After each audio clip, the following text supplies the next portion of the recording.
Hi.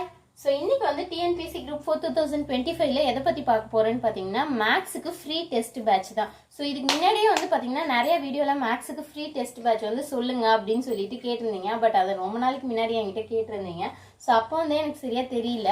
So இப்போ recent டைம்ஸ்ல வந்து பாத்தீங்கன்னா சாய்ஸ்லேயே வந்து பாத்தீங்கன்னா ரீசனிங்லேயும் 5 கொஷின்ஸும் டெய்லிக்குமே வந்து அப்லோட் பண்றாங்க. மேக்ஸ் ஆப்டிடியூட்ல இருந்து 5 கொஷின்ஸும் வந்து அப்லோட் பண்றாங்க. ஸோ அதை கூட நீங்க டெஸ்ட் மாதிரி ஜஸ்ட் அது ஒரு 10 மினிட்ஸ் தான். நீங்க வந்து ஒரு ஸ்பீட் 1.5xல பார்த்தா கூட ஒரு 10 மினிட்ஸ்லேயே நீங்க சால்வ் பண்ணிடலாம். ஸோ அது கூட நீங்க டெஸ்ட் மாதிரி ரிவிஷன் பண்ணிக்கலாம்.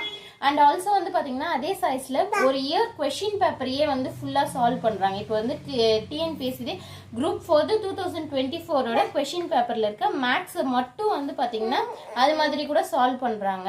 ஸோ அதை கூட நீங்க டெஸ்ட் ஆட்டும் ரிவிஷன் பண்ணிக்கலாம். சால்வ் பண்ணிட்டு அவங்களே ஆன்சர் சொல்லிடுவாங்க. பட் இது வந்து நார்மலா ப்ராப்பரா வந்து ஃப்ரீ டெஸ்ட் பேட்ச்னா யார் வந்து போடுறாங்க அப்படின்னு வந்து பாத்தீங்கன்னா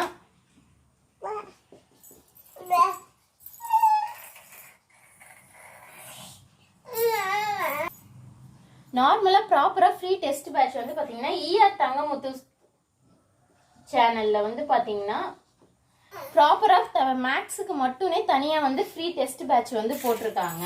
டெஸ்ட் பேட்ச்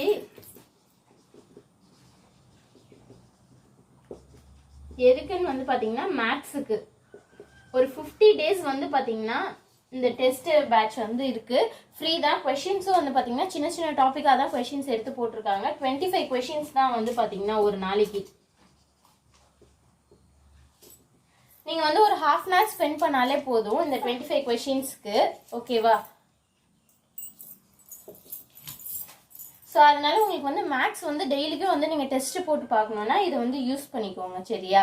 இன்கேஸ் யாராவது டவுட் இருந்துச்சுன்னா கமெண்ட் பாக்ஸில் கமெண்ட் பண்ணுங்கள். நான் ரிப்ளை பண்ணுறேன். பாய்.